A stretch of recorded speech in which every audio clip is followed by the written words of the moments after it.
Hello aspirants. आज की जो हमारी क्लास है that is one word substitution का पार्ट 12 है। इससे पहले हम 11 पार्ट्स तक 275 क्वेश्चंस को कवर कर चुके हैं। अगर आपने वीडियोस नहीं देखी है तो ज़रूर उन वीडियोस को देखें। चलिए आगे बढ़ने से पहले आप एक नोटबुक और एक पेन साथ में लेके रखेंगे ताकि जो भी एडिशनल वर्ड्स आपको क्लास में मिलेंगे आप उनको नोट डाउन कर सकें। दूसरा, ये आपको हेल्प करता है कि आप क्लास में अटेंटिव रहते हैं। Are you ready? Let's start now. आज का पहला क्वेश्चन दैट इज 276। इसको बोलते हैं क्रोनोलॉजिकल। ठीक है, क्रोनोलॉजिकल किसको बोलते हैं?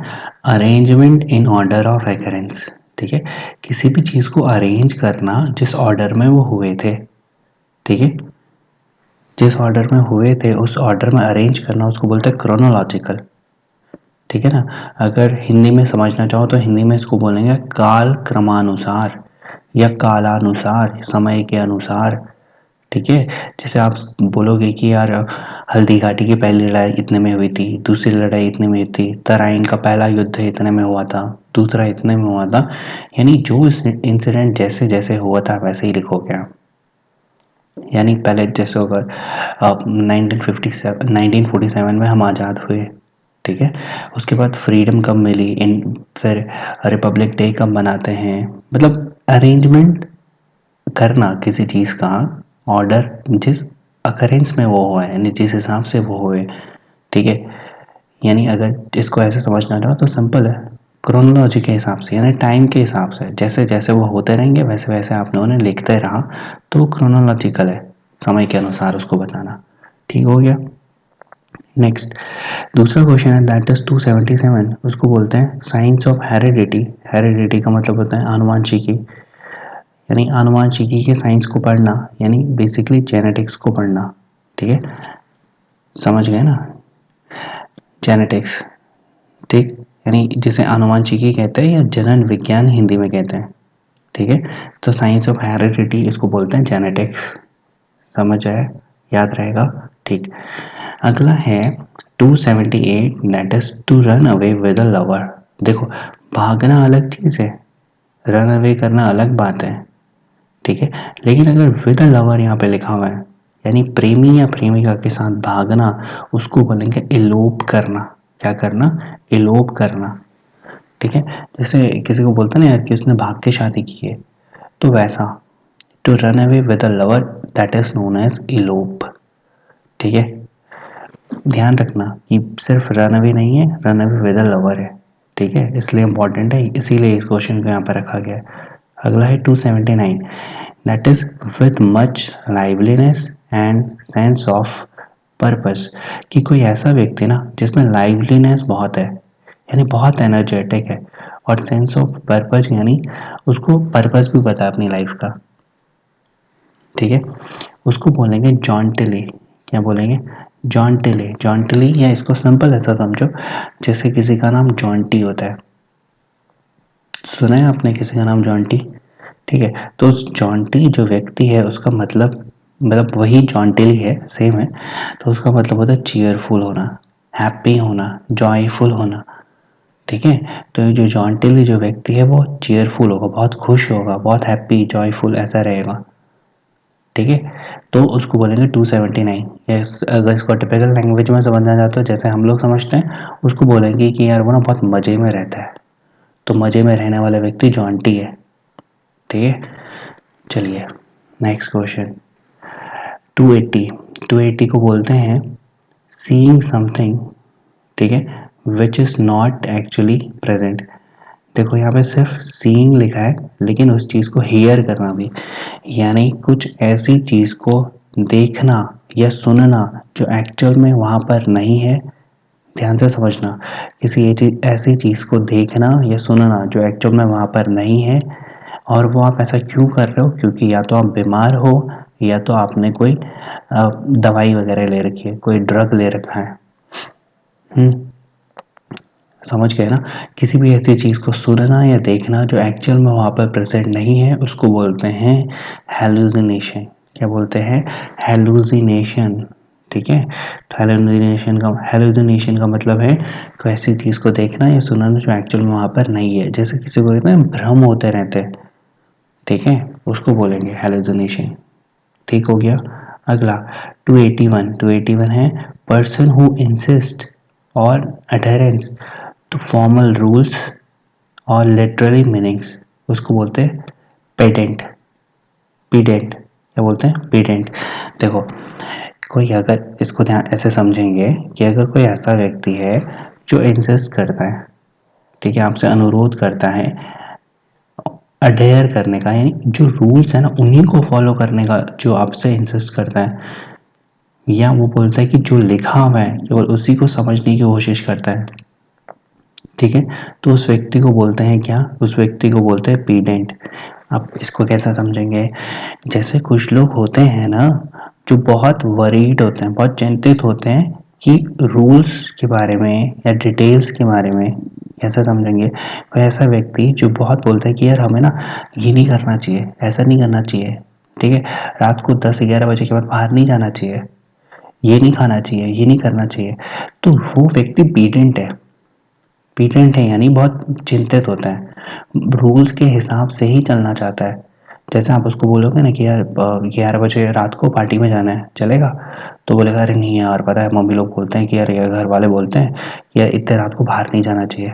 आप उसको बोलोगे यार ये खाना है, खाए बाहर का फास्ट फूड अगर खाएगा, बोलो अरे नहीं यार, तेरे को पता है कि जो लोग मतलब हेल्थ कॉन्शियस लोग वो कहते हैं कि ऐसा हमें फास्ट फूड या जंक फूड नहीं खाना चाहिए। ऐसे व्यक्ति वो होते हैं, समझ गए ना आप? आप ही के आसपास में कुछ होंगे, ठीक है, उनसे आप याद कर सकते हो कि वो कैसे व्यक्ति हैं। वो पीडेंट व्यक्ति हैं जो हमेशा रूल्स के अकॉर्डिंग चलना पसंद करते हैं, ठीक है, याद रहेगा? ठीक है, याद नहीं रहेगा तो उनको देख के याद कर सकते हैं, ठीक है ना।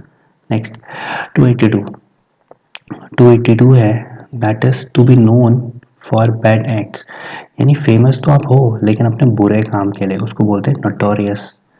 क्या बोलते हैं? नोटोरियस। नोटोरियस का मतलब होता है to be known for bad acts, यानी गलत काम के लिए जाना जाना, जिसको बोलते हैं ना कुख्यात।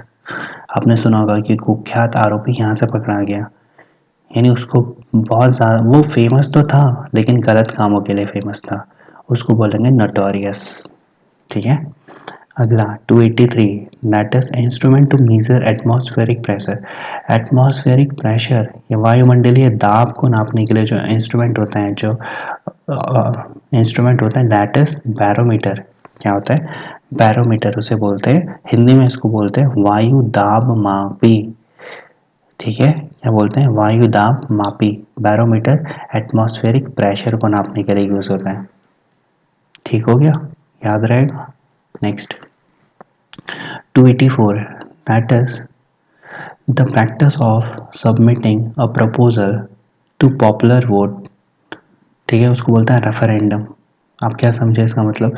कि अब जब क्या करते हैं ना कि कोई ऐसा ओकेजन जब सारे लोग किसी कंट्री के किसी पॉलिटिकल क्वेश्चन के लिए वोट करना चाहते हैं, ठीक है, पॉलिटिकल क्वेश्चन के लिए वोट करना चाहते हैं तो उसको रेफरेंडम बोलेंगे, समझे?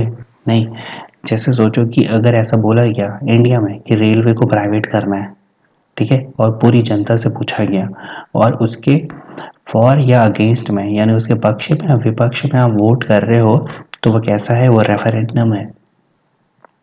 कैसा है? रेफरेंडम है, ठीक है, समझ गए ना? ठीक। नेक्स्ट 285 285 जो हमारा क्वेश्चन है दैट इज एन ऑब्जेक्ट और portion serving as a sample. कोई ऑब्जेक्ट या कोई पोर्शन जो सैंपल के तौर पे यूज होता है उसको बोलते हैं स्पेसिमेन। सुना होगा आपने, सुना है ना स्पेसिमेन, ठीक है, किसी भी चीज़ का छोटा रूप उसको दिखाते हैं, या प्रोटोटाइप भी बोल सकते हैं उसको, है ना, प्रोटोटाइप सुना है? किसी भी बड़े चीज़ का छोटा रूप, ठीक है, स्पेसिमेन उसको बोलते हैं, ठीक। नेक्स्ट अगला है 286 है code of diplomatic etiquette and precedence, ठीक है, यानी बेसिकली वो ये बोलना चाह रहा है कि जो रूल्स वगैरह होते हैं किसी पर्टिकुलर व्यक्ति के लिए, ठीक है, उसको बोलते हैं प्रोटोकॉल। ठीक है।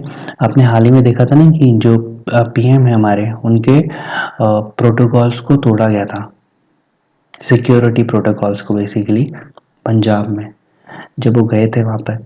तो क्या होता है कि जो भी बड़े लोग होते हैं, ठीक है, जैसे हमारे प्रेसिडेंट है, प्राइम मिनिस्टर है, उनके कुछ रूल्स होते हैं, मतलब उनके कुछ एटिकेट्स होते हैं। एटिकेट्स का मतलब है कि वो उन सर्टेन टाइप ऑफ उनका बिहेवियर होता है कि उन ये लिखा हुआ है कि उनको इसी तरीके से एक्ट करना है, ठीक है। तो उसको बोलते हैं प्रोटोकॉल, यानी कुछ रूल्स जो उनके लिए बने हैं उसको प्रोटोकॉल बोलेंगे, ठीक है। समझ आया? नेक्स्ट अगला है 287, that is loss of memory. अगर किसी की मेमोरी चली जाती है तो उसको क्या हो जाता है, उसको एमनीशिया की प्रॉब्लम हो जाती है। किसकी प्रॉब्लम हो जाती है? एमनीशिया की, ठीक है। लॉस ऑफ मेमोरी है जिसको हिंदी में बोलते हैं याददाश्त चले जाना। तो अगर किसी की याददाश्त चले जाती है तो एमनीशिया की प्रॉब्लम हो जाती है, ठीक। नेक्स्ट 288, 288 है हमारा release of a prisoner from jail on certain terms and conditions. Simple है कि किसी भी प्रिजनर को जेल से छुट्टी दे देना या बाहर जाने को कह देना, लेकिन कुछ टर्म्स एंड कंडीशन के बेसिस पे, उसको बोलते हैं क्या? उसको बोलते हैं पैरोल। क्या बोलते हैं? पैरोल। जैसे आपने सुना ना कि वो व्यक्ति है पैरोल में है, ठीक है। वो व्यक्ति पैरोल में है यानी प्रिजन में नहीं रहता, वो बाहर रह सकता है, लेकिन उसको ना कुछ टर्म्स एंड कंडीशंस फॉलो करने होते हैं, ठीक है। वो टर्म्स एंड कंडीशंस कैसे होते हैं? जैसे उसको बोला जाएगा कि आप इंडिया से बाहर नहीं जाओगे, देश से बाहर नहीं जाओगे, ठीक है ना, और आप किसी को ज़्यादा फ़ोन कॉल्स नहीं करोगे या कुछ ऐसे, या सोशल ज़्यादा नहीं होगे। तो ये कुछ रूल्स एंड रेगुलेशंस उन्हें बताए जाते हैं कि अगर आप जेल से बाहर जाओगे तो ये टर्म्स एंड कंडीशंस आपको फॉलो करने होंगे, तभी आप यहाँ से बाहर जा सकते हो, ठीक है। तो जो उनका बाहर आना है जेल से, इन टर्म्स एंड कंडीशंस को फॉलो करते हुए, that is known as parole. समझ आया? Next feeling inside you which tells you that what is right और रॉन्ग, जो आपको बताता है कि क्या सही है और क्या गलत है, उसको बोलते हैं क्या? कॉन्शियंस। क्या बोलते हैं? कॉन्शियंस। जैसे आप लोग बोलते हैं ना कि इनर वॉइस जैसे बोलते हैं, ठीक है। जैसे आप बोलते हो कि यार मेरा कॉन्शियस बोलते हैं या मेरा इनर वॉइस बोलता है कि कुछ गलत होने वाला है, कि कुछ भी गलत होने वाला है, हमें इस ट्रिप में या इस जगह नहीं जाना चाहिए, ठीक है। तो इस कॉन्शियस को आप क्या बोल सकते हो? इस कॉन्शियस को आप मोरल बोल सकते हो, एथिक्स बोल सकते हो, बिलीफ्स बोल सकते हो, ठीक है। तो इन सब का मतलब सेम है, ठीक है। तो उसको कॉन्शियस बोलेंगे या आप इनर वॉइस को बोल सकते हो। आप जिसको हम बोलते हैं ना कि अंतरात्मा या अंदर की आवाज़, तो यही वो कॉन्शियस है, यही वो इनर वॉइस है, ठीक है, जो आपको बताते हैं कि क्या सही है क्या गलत है, ठीक। Next 290, that is to look at someone in an angry और थ्रेटनिंग वे। किसी की तरफ गुस्से में देखना या किसी को डराने के लिए देखना, दैट इज ग्लावर। क्या बोलते हैं उसको? ग्लावर।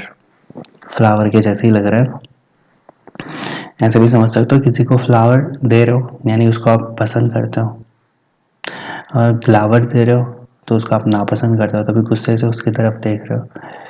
तो फ्लावर से हम ग्लावर याद कर सकते हैं, ठीक है।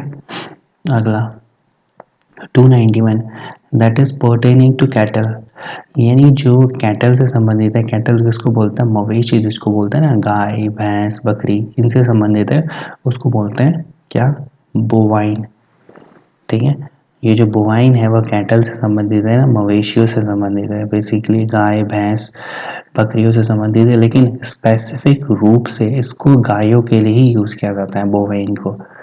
ध्यान रखना, कैटल तो उसने लिख दिया है यहाँ पर, लेकिन अगर कभी स्पेशली फॉर काउस भी आएगा, ठीक है ना, गायों से संबंधित आएगा, तो वो उसको बोवाइन बोलते हैं, ठीक है। नेक्स्ट 292, 292 है अ post with little work but high salary. एक ऐसी पोस्ट जिसमें बहुत कम काम है लेकिन सैलरी बहुत ज़्यादा है, उसको बोलते हैं क्या? उसको बोलते हैं साइनेक्योर। क्या बोलते हैं? साइनेक्योर, यानी एक ऐसी जॉब जिसमें काम बहुत कम है लेकिन सैलरी बहुत ज़्यादा है, उसको बोलेंगे साइनेक्योर, ठीक है। अगला 293, a test in which cells from diseased organs are removed and tested. ध्यान से समझना कि ऐसी प्रोसेस, ऐसा टेस्ट जिसमें जो ऑर्गन होते हैं, जिस पर भी कोई डिजीज़ है, जिस पर भी कोई प्रॉब्लम है, उसको रिमूव किया जाता है और टेस्ट किया जाता है, तो उसको क्या बोलेंगे? बायोप्सी बोलेंगे। ध्यान से समझना कि अगर किसी डिजीज्ड ऑर्गन के सेल्स को, यानी उनकी कहीं भी हमारे शरीर में कोई परेशानी है, उसके कोशिकाओं को निकाल के उसको टेस्ट किया जाता है, तो वो बायोप्सी कहलाता है, पहला। दूसरा, ऑटोप्सी होता है। एक ऑटोप्सी का मतलब होता है किसी भी डेड बॉडी का एग्जामिनेशन करना, ये पता करने के लिए कि उसकी मृत्यु क्यों हुई, उसको ऑटोप्सी बोलते हैं, या उसको पोस्टमार्टम बोलते हैं। सुना है ना आपने पोस्टमार्टम? उसी को ऑटोप्सी भी बोलते हैं, ठीक है। यानी ऑटोप्सी और पोस्टमार्टम एक ही बात है, जिसका मतलब होता है डेड बॉडी का एनालिसिस करना, ये पता करने के लिए कि जो डेथ है वो क्यों हुई।